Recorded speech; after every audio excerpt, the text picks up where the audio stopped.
Welcome to the Navy Department Library.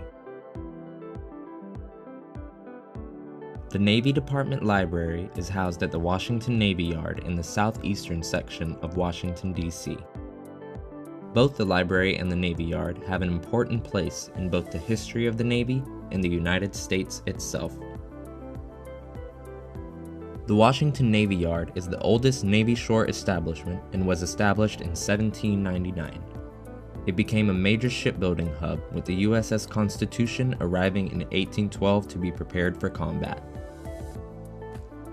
After the War of 1812, the yard became a technology and ordnance center for the Navy and continued to play a part in our nation's history. The Monitor was brought here for repairs after the sea battle with the Confederate ship, the CSS Virginia, and the people who conspired to shoot President Lincoln were detained here after their capture. Ordnance was tested and improved upon at yard facilities, and during World War II, the Washington Navy Yard was the largest ordnance plant in the world.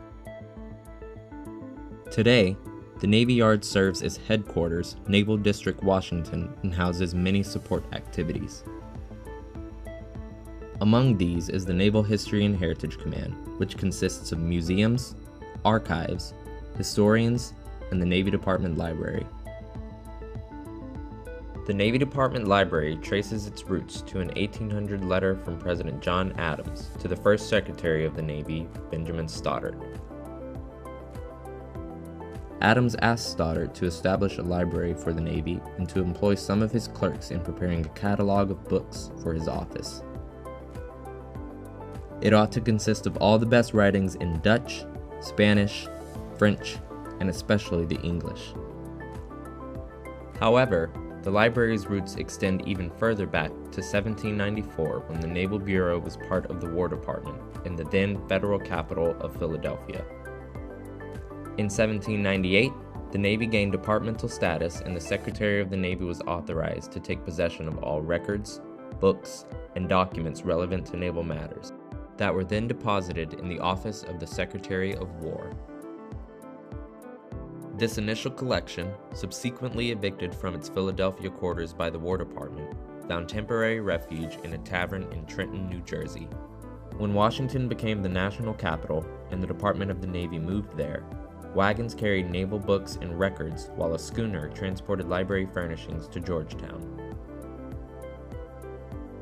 Although documentation on the library's early years is limited, the Navy's commitment to retain important books and documents is shown by the commandeering of wagons during the 1814 burning of Washington. Following the War of 1812, the library's collection returned to Washington, occupying part of a reconstructed two-story building known as the Old Navy Department Building. In 1879, the Navy's library moved to its most prestigious location, the State War and Navy Building. Later, the old Executive Office Building, and now the Eisenhower Building at 17th and Pennsylvania Avenue. The library was housed in the Indian Treaty Room. In 1895, the library joined the Federal Depository Library Program. The collection was packed up again in 1923 and moved to the main Navy Building, then scattered to various locations during World War II, since space was needed for wartime activities. In 1949, the collection was gathered back at the main Navy Building, but was moved yet again in 1970, when that building was destroyed. The library moved to its present location in 1982. The Navy Department Library currently houses a rare book collection, a special collection, and a general collection, and has billets for 10 people, including a branch head, a reference section, a cataloging section, and a library technician. The general collection runs most of the length of our spaces in a unique and sometimes confusing feature. Walking from the entrance of the library to the end of our general stacks actually has a person passing through several different yard buildings, although you would never know it from the inside. Our general collection consists of 182,200 volumes, covering historical accounts of the U.S. Navy, Allied navies, warfighting doctrine, Navy instructions, technical manuals, and some qualification materials. We also have many foreign language materials. It is not uncommon to find books written before 1900 in our general collection, but we also do have many new books on issues facing today's Navy. One of the collections we are proudest of in our general stacks is our cruise book collection. For those watching who aren't familiar with this Navy custom, a cruise book is similar to a high school yearbook but documents shipboard life for a particular ship during a particular year. We often acquire these books from donations, either from sailors themselves or from family members. We also invite sailors to sign their cruise book when they visit the library. We are probably one of the few libraries to actually encourage patrons to write in our books. Hi, my name is Hydran Perez and I work at the Navy Department Library and I'm part of the reference team. We have our Ready Reference collection, our reference materials in the back with tables for researchers to view our collection and any items from our rare book room and special collections. This is where researchers and staff come in if they have any questions about our collections, if they're looking for an item, if they'd like to check out books. We search here on our info stations and we direct them to the proper location in the stacks.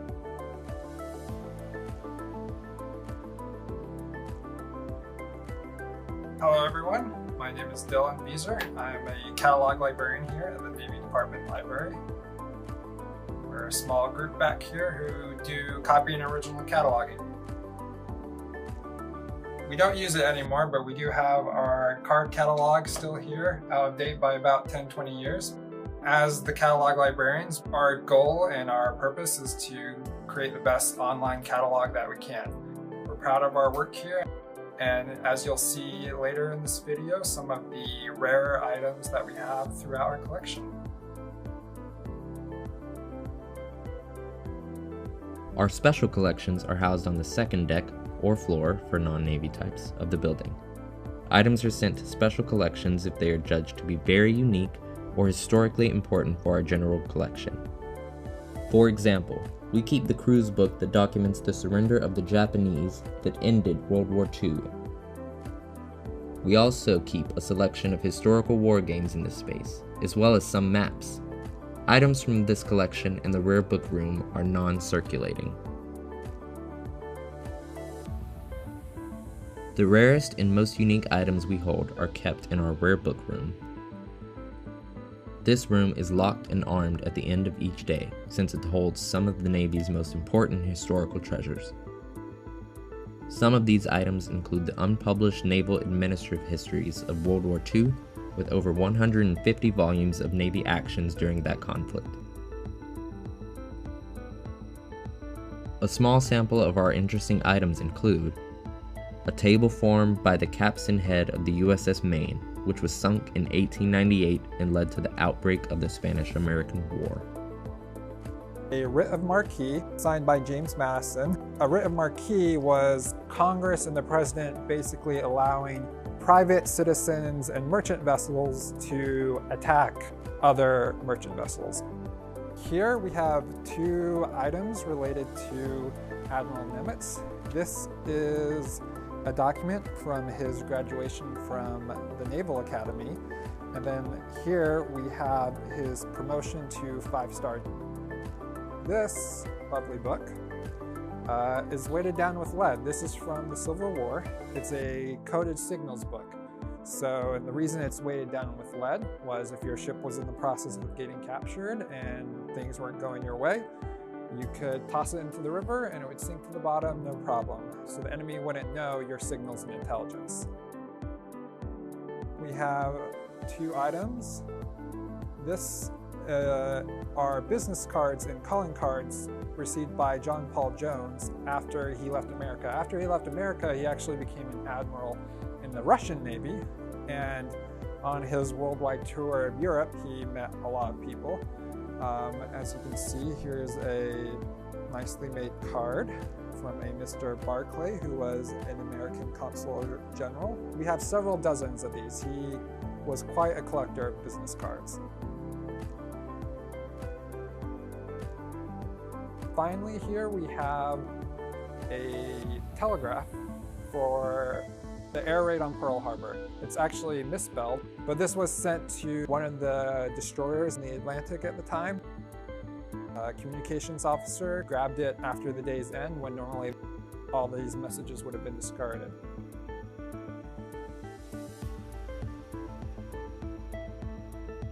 Although much of our collection is rooted in the past, the library continues to look forward to an exciting future.